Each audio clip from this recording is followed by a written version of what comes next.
For many years, Shane had worked on the Australian engine.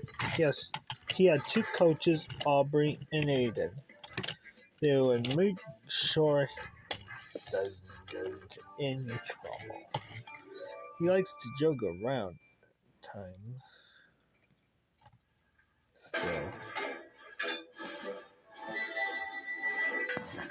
Over for the next few weeks, Shane had pulled his tourist trains around Australia. And he pulled it very well. "Oh yes, this is awesome. I can't wait to take passengers," he would say.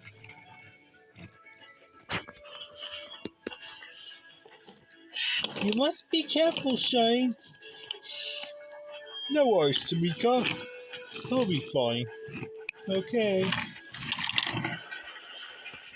One day, Shane was sizzling happily as the sun grew into his paintwork. "What's the matter? There's no time for dilly-dallying." "We aren't, Shane. There's something wrong with your firebox. We need to clean it out."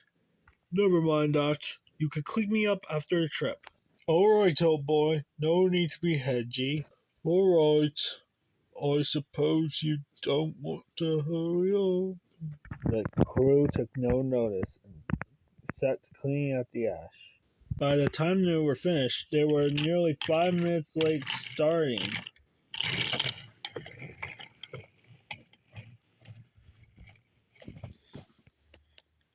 Shane was on the way, taking Aubrey and Aiden. Come on! I can go faster than this. Surely there's nothing else that can possibly slow me down." "I think we need to make a brief stop at this next station. Either that, or it's a trip to the docks for us. I'll make sure to talk to the control about things later." Then Shane was on to the next station. He was struggling to get the train home. "Oh, I've got to make it around. I shall come around regardless if there's something wrong with me." But he didn't see Tamika until it was too late that his firebox was starting to collapse. As the driver and fireman jumped clear, Shane's firebox was collapsed. "Ah, help! Help! My firebox is on fire! Tamika, look out!" "Huh? No!" Aubrey and Aiden were with them. "Shane, what are you doing?" "Sorry, Tamika."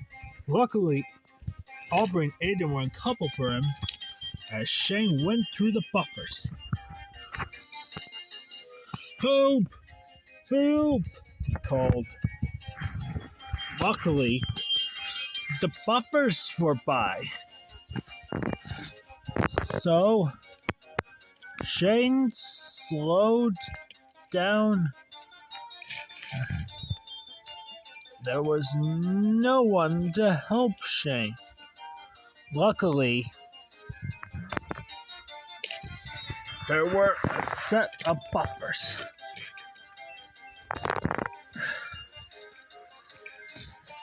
Shane applied his brakes.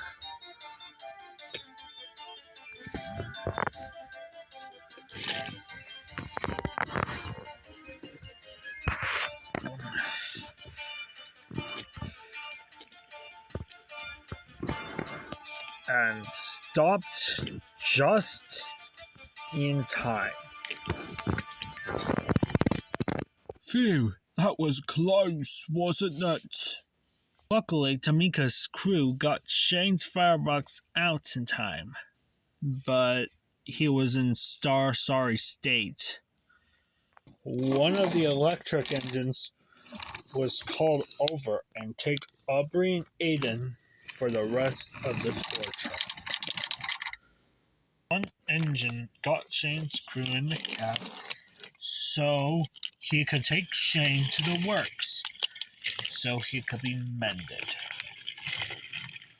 Shane was at the harbor getting mended. He was in a sorry state that he had to be taken out of commission for a long time. When the Australian control arrived, Shane, I don't know how to tell you this, but... Is it my driver and fireman, sir? Are they okay? Are they ready for work again? Your driver and fireman are okay, but they had to be taken to Sodor. And what? The island of Sodor, you say? That's where I'd visit. I'm afraid you won't be returned to the Australian Railways.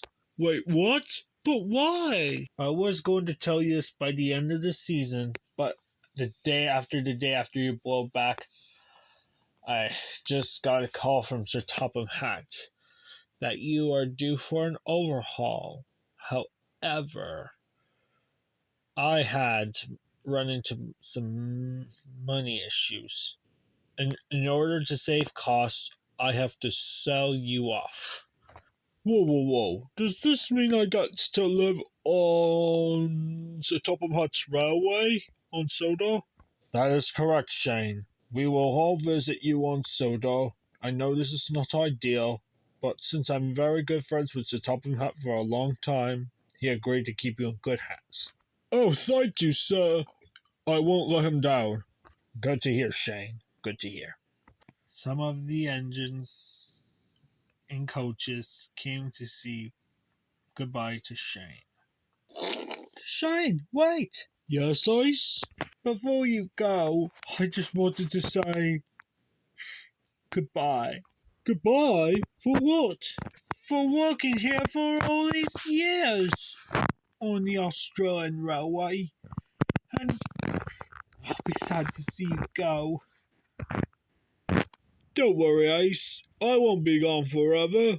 But I still need gold that needed for the express runs and sometimes goods trains. You could say that again, mate. Goodbye, Ace.